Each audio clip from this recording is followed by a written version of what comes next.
BX1 +. L'édito Fabrice Grosfilet. Frank Van Den Broek a-t-il manqué de respect aux commerçants ? Il y a un mois, a-t-il fait fermer les commerces non essentiels alors que ce n'était pas indispensable ?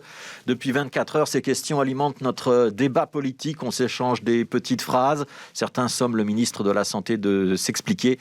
D'autres lui témoignent leur soutien et réitèrent leur confiance. Le point de départ de toute cette agitation, c'est une interview à un journaliste de télévision flamande qui demandait au ministre pourquoi on pouvait dire aujourd'hui qu'il était possible d'ouvrir les commerces, que c'était même sans risque, alors qu'il y a un mois, on avait estimé nécessaire de les fermer. Le ministre s'en mêle les pinceaux. Le journaliste lui demande s'il s'agissait de créer un choc psychologique. Frank Van Den Broek acquiesce et la polémique est lancée. Alors Frank Van Den Broek, c'est vrai, n'a pas prononcé lui-même le terme de choc psychologique, mais il ne l'a pas démenti non plus. Et c'est évidemment une maladresse. Si on a fermé les commerces il y a un mois, c'est surtout pour réduire le nombre de déplacements. Pas de shopping, pas de raison de sortir de chez vous, pas de sortie, pas de croisement, pas de contamination.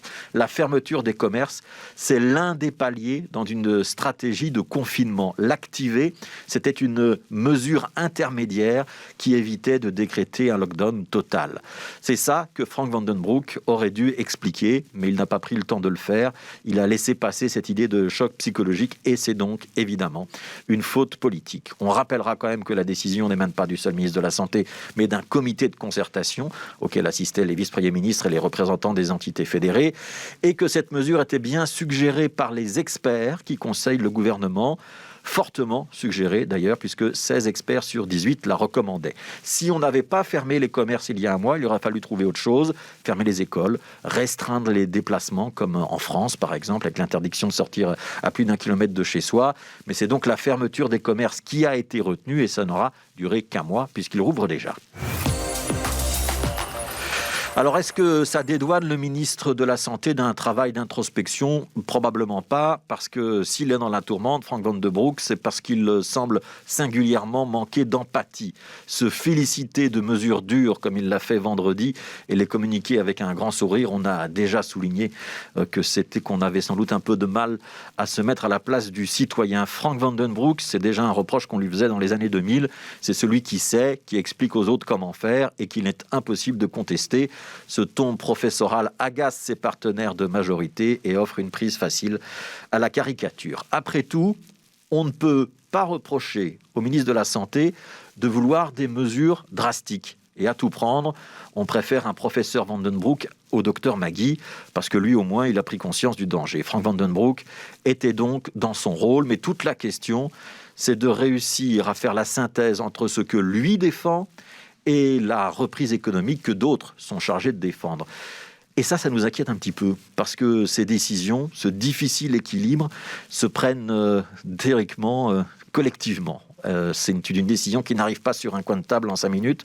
C'est une décision qui est préparée, documentée, sous-pesée, avec un comité de concertation précédé par des dizaines de réunions, des concertations de chefs de cabinet, la consultation des secteurs concernés, des rapports d'experts, parfois même des contre-rapports.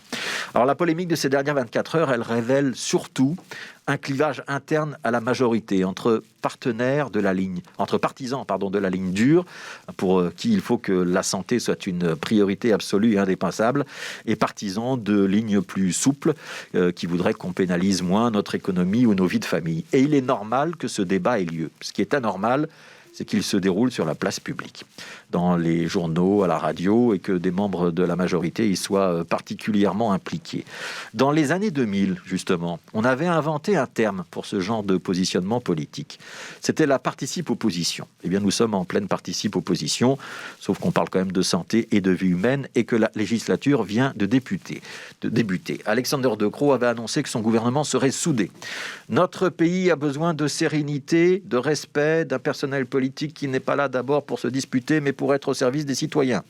C'est ce qu'il disait, notre Premier ministre, le 30 septembre, quelques heures avant son installation au 16 rue de la Loi. On est 2 mois plus tard, le pays traverse la plus grave crise depuis la Seconde Guerre mondiale. La promesse de sérénité et de respect n'est pas tout à fait tenue.